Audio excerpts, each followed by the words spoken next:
ನೀವು ಹೆಂಗೆ ಹೇಳ್ತೀರಿ ನೀವು ಗೊತ್ತಿಲ್ಲಂತ? ನಮಗೆ ಎಲ್ಲ ವ್ಯವಹಾರ ಮಾಡ್ತೀವಲ್ಲ ನಾವು, ನಮಗೇನು ಅಷ್ಟು ಗೊತ್ತಿಲ್ಲ ಸರಿ ಯಾವುದು ತಪ್ಪು ಯಾವುದು ಅಂತ ಗೊತ್ತಿಲ್ಲ ನಮಗೆ.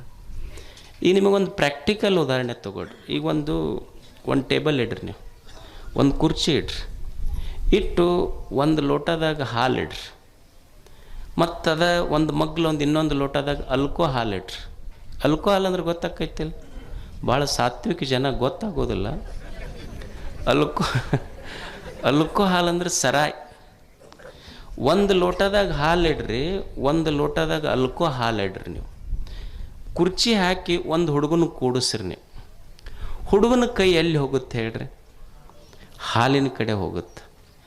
ಆಯ್ತಾ, ಹುಡುಗನ ನೆಬ್ಬಸ್ರಿ, ಮತ್ತು ಹಾಲು ಅಲ್ಕೋ ಹಾಲಿಟ್ಟು ಕುರ್ಚಿ ಹಾಕಿ ಅವ್ರ ಅಪ್ಪನ ಕೂಡಿಸ್ರಿ. ಹಾಲಿನ ಕಡೆ ಕೈ ಹೋತ ಅವ್ರ ಅಪ್ಪಂದಂದ್ರೆ ಅವ್ರ ಮನೆ ದೇವರಾಣೆ ಅದು. ಅವನ ಕೈ ಹೋಗೋದು ಅಲ್ಕೋ ಹಾಲಿನ ಕಡೆನೆ. ಅದಕ್ಕೆ ಆ ಹುಡುಗಂತಾನೆ, ಯಪ್ಪ ನಿನಗೆ ಹಾಲು ಕುಡಿದ್ರೆ ಏನಾಗ್ತೈತಿ, ಅಲ್ಕೋ ಹಾಲು ಕುಡಿದ್ರೆ ಏನಾಗ್ತೈತಿ ಅಂತ ನಿನಗೆ ಗೊತ್ತಿಲ್ಲ, ನನಗೆ ಗೊತ್ತೈತಿ. ಅದಕ್ಕೆ ಹಾಲು ಕುಡ್ಕೊಂತಿದ್ದಕ್ಕೆ ನಾವು ಹೋಗಿ ದಿವಸ ತಾಯಿ ತೊಡಿ ಮೇಲೆ ಮುಕ್ಕೊತೀನಿ. ನಿನಗೆ ಗೊತ್ತಿರಲಾರ್ದಕ್ಕೆ ನಾಯಿ ತೊಡಿ ಮೇಲೆ ಮುಕ್ಕೊಂಡು ಮನೆಗೆ ಬರ್ತೀನಿ. ವ್ಯತ್ಯಾಸ ಗೊತ್ತಿಲ್ಲ ನಮಗೆ. ಜ್ಞಾನನ ಹೇಳೋದು ಯಾವುದು ಸರಿ, ಯಾವುದು ತಪ್ಪ, ಯಾವುದು ಕುಡಿಬೇಕು, ಯಾವುದು ಕುಡಿಬಾರ್ದು, ಹಾಲು ಕುಡಿದ್ರೆ ಏನಾಗ್ತೈತಿ, ಅಲ್ಕೋ ಹಾಲು ಕುಡಿದ್ರೆ ಏನಾಗ್ತೈತಿ ಗೊತ್ತಿಲ್ಲ ನಮಗಷ್ಟ. ಅವ ಹೇಳ್ತಿದ್ದು ನನ್ನ ಗಂಡ ಮನ್ಯಾಗ, ಏನು ಒಂದೇ ಟೈಪ್ ರುಚಿ ಐತಿ ನೀ ಮಾಡಿದ್ದು ನನಗೆ ಇಷ್ಟ ಆಗೋದಿಲ್ಲ ಅಂತ ಹಿಂಗೆ ಬೀಸ್ ಹೋಗೋದು. ಒಂದು ದಿವಸ ಪಾಪ ಎಲ್ಲ ರೊಟ್ಟಿ ಪಲ್ಯ ಎಲ್ಲ ಮಾಡಿ ನಿಂತಿತ್ತು. ಹಿಡಿತು ಹೆಣ್ಮಗಳು ಚಾಡಿಸಿ ತಾಟ್ ಹೋಗೋದು. ಆಕಿಗೂ ಎಷ್ಟು ದಿವಸ ಅಂತ ತಾಳ್ಕೊಳದ, ಸಿಟ್ಟು ಬಂತು. ಏನಾಗೈತಿ ಹೇಳಿ, ಏನು ಒಂದೇ ಟೈಪ್ ರುಚಿ ಐತಿ, ಯಾವ ಉಣ್ತಾನಿದೆ ನಾನು? ಅವಾಗ ಅಕ್ಕಿ ಬಳಿ ಏರಿಸಿ ಕಪ್ಪಾಳಕ್ಕೆ ಬಿಟ್ಟು ಲೇಟು ಅಂತ. ಅಲ್ಲ, ದಿವಸ ಹೋಗಿ ಕಂಠ ಮಟ್ಟ ಕುಡ್ದು ಬರ್ತಿ, 20 ವರ್ಷ ಆತು ಕುಡಿಯಾಕತ್ತು, ಒಂದೇ ರುಚಿ ಐತಿ ಅಂತ ಒಮ್ಮೆ ಬಾಟ್ಲಿ ಒಗೆದು ಮನೆಗೆ ಬಂದು ಏನು ದಿವಸ ಕುಡಿದು ಬರುತ್ತೆ, ಈ ಉಂಡ್ರಿ ಏನೈತಿ ನನಗೆ? ಗೊತ್ತಿಲ್ಲ ಮನುಷ್ಯಾಗ ಸ್ವಲ್ಪ ಹಿತ ಅಹಿತ ಯಾವುದು ಅನ್ನೋದು. ಅದಕ್ಕೆ ಮುಕ್ತಾಯಕ್ಕ ಹೇಳ್ತಾಳ, ಮನುಷ್ಯನ ಬದುಕು ಸುಂದರವಾಗಬೇಕಾದ್ರೆ ಇವು ಮೂರೂ ಇರಬೇಕು. ಆನಂದ ಇರಬೇಕು, ಐಶ್ವರ್ಯ ಇರಬೇಕು, ಅರಿವು ಜ್ಞಾನ ಇರಬೇಕು. ಮತ್ತು ಇವು ಎಲ್ಲಿ ಸಿಗ್ತಾವ್ರಿ? ಏನರ ಮಾರ್ಕೆಟ್ನಾಗ ಏನರ ಮಾರಾಟಕ್ಕಿಟ್ಟರೇನು? ಯಾವುದರ ಒಂದು ಬಿಗ್ ಹಿಂಗೆ ನಿಮ್ಮ ಸಾರಿ ಸೆಂಟ್ರ್ ಗಿಂಟ್ರ್ ಅದಾವಲ್ಲಿ ಬಟ್ಟೆ ಅಂಥವೆಲ್ಲರ ಒಂದು ಮಾಲ್ಗಿಲ್ ಅದಾವೇನು ಇದಕ್ಕೆ? ಅದಕ್ಕೆ ಮುಕ್ತಾಯಕ್ಕ ಒಂದು ಸಣ್ಣ ಸಂಶೋಧನೆ ಎಷ್ಟು ಚಲೋ ಇತ್ತವ್ರು. ಶರಣರ ಸಂಶೋಧನೆ ಎಷ್ಟು ಚಲೋ ಅಂದ್ರೆ, ಜ್ಞಾನ ಎಲ್ಲಿ ಸಿಗ್ತೈತಿ, ಐಶ್ವರ್ಯ ಎಲ್ಲಿ ಸಿಗ್ತೈತಿ, ಆನಂದ ಎಲ್ಲಿ ಸಿಗ್ತೈತಿ ಅನ್ನೋದನ್ನು ಸಣ್ಣ ಸಣ್ಣ ಮಾತುಗಳಲ್ಲಿ ಹೇಳ್ತಾರೆ. ಜ್ಞಾನ ಮೂಲ ಗುರುಸೇವೆ ಎಂಬೆ, ಐಶ್ವರ್ಯ ಮೂಲ ಲಿಂಗಾರ್ಚನೆ ಎಂಬೆ, ಮೋಕ್ಷ ಮೂಲ ಘಟ ಸಂತೃಪ್ತಿ ಎಂಬೆ, ಅಜಗಣ್ಣ ಲಿಂಗವೇ. ಏನೂ ಇಲ್ಲ, ಜ್ಞಾನ ಮೂಲ ಗುರುಸೇವೆ ಎಂಬೆ. ಮನುಷ್ಯನಿಗೆ ಜ್ಞಾನ ಬೇಕಾಗಿತ್ತು ಅಂದ್ರೆ ಏನು ಮಾಡೋದು? ಗುರು ಸೇವಾ ಅಂದ್ರೆ ಬರೀ ಅವನನ್ನು ರೂಪದಿಂದ ಸೇವಾ ಮಾಡಬಹುದು, ನಾಮದಿಂದ ಸೇವೆ ಮಾಡಬಹುದು, ಶಬ್ದದಿಂದ ಸೇವೆ ಮಾಡಬಹುದು. ಇವತ್ತು ಗುರುಗಳನ್ನು ದೇಹದಿಂದ ನಾವು, ಇವತ್ತು ಸಿದ್ದೇಶ್ವರ ಅಪ್ಪುಗಳಿದ್ದರು, ಅವ್ರ ಪ್ರವಚನ ಎಷ್ಟು ಮಂದಿ ಕಿವಿಯೊಳಗೆ ಇನ್ನೂ ಗುಯ್ಗುಡ್ತೈತಿ, ಎಷ್ಟು ಜನರ ಹೃದಯದೊಳಗೆ ಅದಾರ. ಅವರು ರೂಪದಿಂದ ಇಲ್ಲ, ನಾಮ ಪಠಣ ಮಾಡಬಹುದು, ರೂಪದಿಂದ ಅವರಿಲ್ಲ. ಬಸವಾದಿ ಶರಣರು 12ನೇ ಶತಮಾನದೊಳಗೆ ಆಗಿ ಹೋದರು, ಅವರು ರೂಪದಿಂದ ಇಲ್ಲ. ಇವತ್ತು ಜ್ಞಾನೇಶ್ವರರದಾರ, ಅವರು ರೂಪದಿಂದ ಇಲ್ಲ, ಜ್ಞಾನೇಶ್ವರಿ ಉಳಿದೈತಿ. ಆದ್ರೆ ಅವರು ನಮಗೆ ರೂಪದಿಂದ ಪ್ರತ್ಯಕ್ಷ ಇಲ್ಲ, ಅವರು ಆಡಿದ ಮಾತುಗಳಿಂದ ನಮಗೆ ಶಬ್ದ ಪ್ರತ್ಯಕ್ಷ ರೂಪದಲ್ಲಿ ಅವರದ.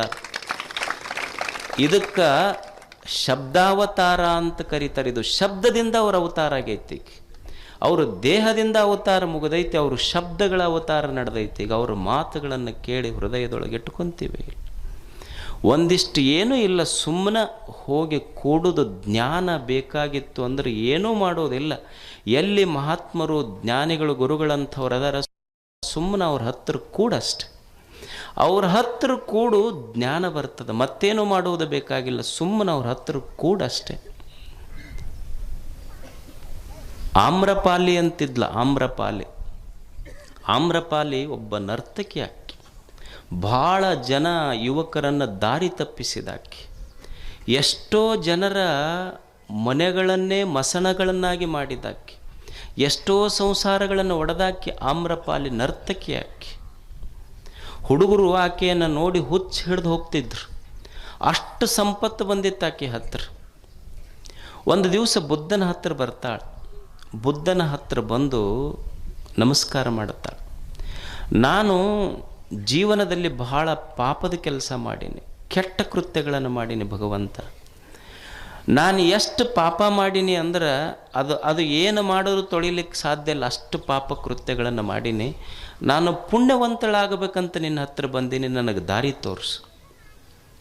ಬುದ್ಧ ಅಂತನ ನೀ ಏನೂ ಮಾಡೋದು ಬೇಡ, ಪ್ರವಚನ ನಡೆದಿರ್ತೈತಿಲ್ಲ, ಸುಮ್ಮ ಕೂಡಿಲ್ಲ.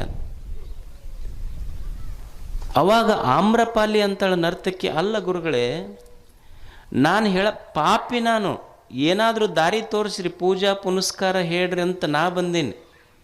ನೀವಂತೀರಲ್ಲ ಸುಮ್ಮನೆ ಕುಂದ್ರಂತೀರಲ್ಲ, ಸುಮ್ಮನೆ ಕುಂತ್ರೆ ನಾ ಮಾಡಿದ ಪಾಪ ಬೆಟ್ಟದಷ್ಟಿದೆ. ಸುಮ್ಮನೆ ಕುಂತ್ರೆ ಹೆಂಗೆ ತಿಳಿಯಾದೀತದು ಪಾಪ. ಅವಾಗ ಬುದ್ಧ ಅಂತಾನೆ, ಏನೂ ಮಾಡೋದು ಬೇಡ, ಸುಮ್ಮ ಎಲ್ಲಿ ಗುರುಗಳೆರಡು ಮಾತು ಹೇಳಕ್ಕೆ ಸುಮ್ಮ ಕೂಡಲ್ಲಿ. ಆಮ್ರಪಾಲಿ ಅಂತಾಳೆ, ಹೆಂಗೆ ಪಾಪ ಹೋಗ್ತೈತಿ, ಸುಮ್ಮನೆ ಕುಂತ್ರೆ ಹೋಗ್ತೈತೇನು?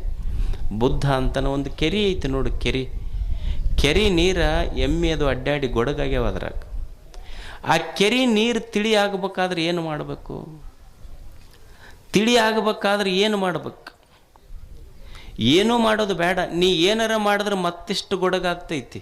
ಅದಕ್ಕೆ ಬುದ್ಧ ಅಂತಾನ, ಕೆರೆ ನೀರು ತಿಳಿ ಆಗಬೇಕಾಗಿದ್ರೆ ನೀ ಏನೂ ಮಾಡಬೇಕಾಗಿಲ್ಲ, ಸುಮ್ಮ ಕೂಡು, ತಾನ ತಿಳಿ ಆಗ್ತೈತಿ. ಅದು ಅಷ್ಟೇ, ಸುಮ್ಮ ಕುಂದ್ರೆ ಅಷ್ಟೇ. ಸುಮ್ಮನ ಕುಂತ್ರ ಗೊಡಗ ನೀರು ತಿಳಿ ಆಗ್ತೈತಿ. ಗುರುವಿನ ಸಾನ್ನಿಧ್ಯದಲ್ಲಿ ಬಂದು ಸುಮ್ಮನ ಕುಂತ್ರ ಮನಸ್ಸು ತಿಳಿ ಆಗ್ತೈತಿ. ಇದು ಜ್ಞಾನ. ಏನೂ ಮಾಡಬೇಕಾಗಿಲ್ಲ. ಯಾರು ದೊಡ್ಡವರದಾರ, ಜ್ಞಾನಿಗಳದಾರ, ಅವ್ರ ಹತ್ರ ಸ್ವಲ್ಪ ಸುಮ್ಮ ಕೂಡ ಅಷ್ಟೇ ಬಂದು ಅವರು ಎರಡು ಮಾತು ನೆನಪುಳಿದ್ರೆ ಸಾಕು ಜೀವನದೊಳಗೆ. ಅವ್ರ ಮಾತು ಅಷ್ಟು ಹಿತ ಕೊಡ್ತೈತಿ. ಈಗ ನೀವು ಮನೆಗೆ RCC ಹಾಕ್ತೀರಿ. RCC ಹಾಕಬೇಕಾದ್ರೆ ನೀವು ಜಿಂದಾಲ್ ಎಲ್ಲ ಚಲೋ ಸ್ಟ್ರಕ್ಚರಲ್ ಇಂಜಿನಿಯರ್ ಪ್ಲ್ಯಾನ್ ಮಾಡಿರ್ತಾನೆ ನಿಮ್ಮ ಮನೆದು. ಜಿಂದಾಲ್ ಕಬ್ಬಣ ತಂದಿರಿ, ACC ಸಿಮೆಂಟ್ ತಂದಿರಿ, ಸ್ಟ್ರಕ್ಚರಲ್ ಇಂಜಿನಿಯರ್ ಪ್ಲ್ಯಾನ್ ಮಾಡಿ RCC ಹಾಕಿರಿ. RCC ಎಲ್ಲ ಹಾಕಿರಿ, ಖರೆ ಹಂಗೆ ಬಿಟ್ರಿ ಅಂದ್ರೆ ಏನಾಗ್ತೈತಿ ಅಂದ್ರೆ ಕ್ರ್ಯಾಕ್ ಬರ್ತೈತಿ ಅದು RCC.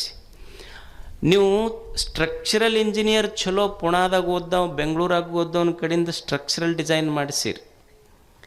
ACC ಸಿಮೆಂಟ್ ತಂದಿರಿ, ಜಿಂದಾಲ್ ಕಬ್ಬಣ ತಂದು ಪ್ಲ್ಯಾನ್ ಮಾಡಿ RCC ಹಾಕಿರಿ. ಅದು ಹಂಗೆ ಬಿಟ್ರಿ ಅಂದ್ರೆ ಕ್ರ್ಯಾಕ್ ಬರ್ತೈತಿ. ಏನು ಮಾಡ್ಬೇಕಂದ್ರೆ ಕ್ಯೂರಿಂಗ್ ಮಾಡ್ಬೇಕು ಅದಕ್ಕೆ, ಹೌದಲ್ಲ? ಕ್ಯೂರಿಂಗಿಗೆ ನೀರಿಗೇನು ರೊಕ್ಕ ಇಲ್ಲ, ಆದರೂ ನೀರು ಹಾಕಿ ಕ್ಯೂರಿಂಗ್ ಮಾಡದೆ ಇದ್ರೆ RCC ಕ್ರ್ಯಾಕ್ ಬರ್ತೈತಿ. ಹಂಗೆ ಸಂತರ ಶರಣರ ಮಾತಿನ ಕ್ಯೂರಿಂಗ್ ಇರಲಿಲ್ಲ ಅಂದ್ರೆ ಸಂಸಾರ ಕ್ರ್ಯಾಕ್ ಬರ್ತೈತಿ. ಅಷ್ಟ ಕ್ರ್ಯಾಕ್ ಬರಬಾರ್ದಂದ್ರೆ, ಸಂಸಾರ ಕ್ರ್ಯಾಕ್ ಬರಬಾರ್ದಂದ್ರೆ ಕ್ಯೂರಿಂಗ್ ಮಾಡ್ಕೊತಿರ್ಬೇಕು. ಇದಕ್ಕಷ್ಟ. ಅದಕ್ಕೆ ಯಾರ ಹೇಳಿ, ಸಣ್ಣವರ ಹೇಳಿ, ದೊಡ್ಡವರ ಹೇಳಿ, ಎರಡು ಚಲೋ ಮಾತು ಹೇಳ್ತಾರಂದ್ರೆ ಕೇಳಷ್ಟೇ. ಜ್ಞಾನ ಎಲ್ಲಿ ಸಿಗುತ್ತೈತಿ ಅಂದ್ರೆ ಗುರುಗಳ ಹತ್ರ ಸಿಗುತ್ತೈತಿ. ನನಗೆ ಒಂದು ಮಾತು ನೆನಪುಳಿದ್ರೆ ಸಾಕಷ್ಟೇ. ಈಗ ನೀವು ಒಂದು ಗಿಡ ಐತಿ, ಗಿಡದಾಗ ಕಾಗಿ ಕುಂತಿರ್ತಾವೆ. ಕಾಗಿ ಒಂದು 100 ಕಾಗಿ ಕುಂತಾವಂದ್ರೆ ನೀವು 100 ಕಾಗಿ ಎಬ್ಬಿಸ್ಬೇಕಾದ್ರೆ 100 ಕಲ್ಲು ಒಗಿಬೇಕಾಗಿಲ್ಲ. ಒಂದು ಕಲ್ಲು ಒಗದ್ರೆ ಗಿಡದಾಗ ಕುಂತ 100 ಕಾಗಿ ಹೆಂಗೆ ಹಾರಿ ಹೋಗ್ತಾವ, ಹಂಗೆ ನಿನ್ನ ಮನಸ್ಸಿನೊಳಗೆ ಚಿಂತೆಗಳೆಂಬ 100 ಕಾಗೆಗಳು ಕುಂತಿರಲಿ.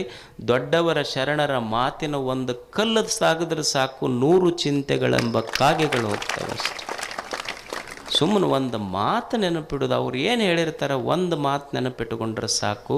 ಅದಕ್ಕೆ ಜ್ಞಾನ ಬರಬೇಕಾಗಿದ್ದರೆ ಸೂಪರ್ ಮಾರ್ಕೆಟಿಗೆ ಹೋಗೋದಲ್ಲ, ಜ್ಞಾನ ಮೂಲ ಗುರು ಸೇವೆ ಎಂಬೆ ಅವನ ಹತ್ರ ಇರೋ ಅಷ್ಟೆ. ಗುರು ಅಂದ್ರೆ ಯಾರು ದೊಡ್ಡವರು, ಗುರು ಅಂದ್ರೆ ಇಷ್ಟೇ, ಯಾರು ಮೈ ಹೊಲಸು ಮಾಡಿಕೊಂಡಿಲ್ಲ, ಯಾರ ಕೈ ಹೊಲಸು ಮಾಡಿಕೊಂಡಿಲ್ಲ, ಯಾರ ಮನಸ್ಸು ಹೊಲಸು ಮಾಡಿಕೊಂಡಿಲ್ಲ, ಅವರ ಗುರುಗಳಷ್ಟೇ. ಗುರುಗಳಂದ್ರೆ ಮತ್ತೇನಲ್ಲ, ಮೈ ಕೈ ಮನಸ್ಸು ಯಾರು ಹೊಲಸು ಮಾಡಿಕೊಂಡಿಲ್ಲ ಅವರು ಗುರುಗಳು. ಅಂಥವ್ರ ಮಾತು ನೆನಪಿಡು, ಜ್ಞಾನ ಬರ್ತೈತೆ ಬದುಕೆಂದು. ಜ್ಞಾನ ಮೂಲ ಗುರು ಸೇವೆ ಎಂಬೆ. ಐಶ್ವರ್ಯ ಮೂಲ ಲಿಂಗಾರ್ಚನೆ ಎಂಬೆ. ನಾವಂತ ಹಿಂಗೆ ಐಶ್ವರ್ಯ ಬರ್ಬೇಕಾದ್ರೆ ಪೂಜಾ ಮಾಡ್ಬೇಕಂತಳಕ್ಕೆ. ಮತ್ತು ನಾವು ಎಷ್ಟು ಪೂಜೆ ಮಾಡೀವ್ರಿ, ಏನು ಅದ್ರ ಸಲುವಾಗೇ ಮಾಡೀವಿ. ನಾವೆಲ್ಲ ಗುಡಿಗೆ ಹೋಗಿದ್ದು ಅದಕ್ಕೆ, ವಾಸ್ತು ಕೇಳಿದ್ದು ಅದಕ್ಕೆ, ಏನು ಮನೆ ಕಟ್ಟಿಸಿದ್ವಿ ಎಲ್ಲ ಚಲೋ ಚಲೋ ಮನೆ ಎಲ್ಲ ಒಡೆದು ಎದಕ್ಕೆ? ಸಂಪತ್ತು ಬರ್ಬೇಕಂತ. ಏನು 100 ಎಕರೆ ಕಟ್ಟಿಸಿವಿ, 50 ಎಕರೆ ಕಬ್ಬು ಹಚ್ಚಾನ. ಆದರೂ ಬಂದು ಏನಂತಾನೆ ಮಠಕ್ಕೆ ಬಂದು ಒಟ್ಟು ಹಿಂಗೆ ಕಾಣ್ತೈತಪ್ಪ, ಕಣ್ಣಿಗೆ ಕಾಣ್ತೈತಿ, ಕೈಗೆ ಬರೋದು. ಮತ್ತು ಹೋಗಿ ನಂಬರ್ ಹಚ್ಚಿದ್ರೆ ಅವ್ರ ಕೈಯಾಗ ಹೋಗ್ತೈತಿ, ನಿನ್ನ ಕೈಯಾಗ ಹೆಂಗೆ ಬರ್ತೈತೆ? ಕಣ್ಣಿಗೆ ಕಾಣ್ತೈತಿ, ಕೈಗೆ ಬರೋದು. ಅಲ್ಲ, ನಮ್ಮ ಸಂಪತ್ತಿಗಾಗೆ ಮಾಡಿವೆಲ್ಲ ನಾವು ಎಲ್ಲನೂ ಮಾಡಿದ್ದು. ಜ್ಞಾನಿಗಳಂತಾರೆ ಯಾವುದಕ್ಕೆ ಸಂಪತ್ತು ಅನ್ನಬೇಕು? ಸಂಪತ್ತು ಅಂತ ಯಾವುದಕ್ಕೆ ಅನ್ನಬೇಕು ಅಂದ್ರೆ, ಯಾವುದು ನಿನಗೆ ಆಪತ್ತು ತರೋದಿಲ್ಲ ಅದು ಸಂಪತ್ತು. ನಮ್ಮ ಸಂಪತ್ತು ನಮಗೆಲ್ಲ ಆಪತ್ತು ತಂದೈತಿ. ಈಗ ನೀವು ನೋಡೋಣ, ಒಂದು ಬಂಗಾರ ಹಾಕ್ಕೊಂಡು ಒಂದು ತೊಲೆ ಹಾಕ್ಕೊಂಡು ಹಿಂಗೆ ರಾತ್ರಿ ನೀವು ಹೋಗಿ ಬರ್ರಿ, ಬಂಗಾರ ತೊಗೊಂತಾರೆ, ತಲೆನ ತೆಗಿತಾರೆ. ನಮಗೆ ಆಪತ್ತು ತಂತಂದ್ರೆ ಅದು ಹೆಂಗೆ ಸಂಪತ್ತಾಗುತ್ತೆ? ಯಾವುದು ನನಗೆ ಆಪತ್ತು ತಂದಿಲ್ಲೋ ಅದು ಸಂಪತ್ತು. ಅದಕ್ಕಿ ಮುಕ್ತಾಯಕ್ಕಂತಾಳ ಐಶ್ವರ್ಯ ಮೂಲ ಲಿಂಗಾರ್ಚನೆ ಎಂಬೆ. ಲಿಂಗಾರ್ಚನೆ, ಲಿಂಗ ಅಂದ್ರೆ ನಾವು ಬರೀ ಕಲ್ಲಿನ ಗುಡಿಯೊಳಗಿರುವ ಲಿಂಗ, ಅದು ಲಿಂಗ ಅಲ್ಲ. ಅಲ್ಲಮ ಪ್ರಭು ಒಂದು ಸುಂದರ ಮಾತು ಬರೀತಾನೆ, ಲಿಂಗ ಅಂದ್ರೆ ಲಿಂಗವೆಂಬುದು ಅನಂತದ ಹೆಸರೋ ಗುಹೇಶ್ವರನೆಂಬುದೇನು. ಲಿಂಗ ಅಂದ್ರೆ ಇಡೀ ತೋರುವ ಈ ಪ್ರಪಂಚ ವಿಶ್ವ ಅನಂತತೆ ಐತೆಲ್ಲ, ಇದು ಎಲ್ಲವೂ ಲಿಂಗವೇ.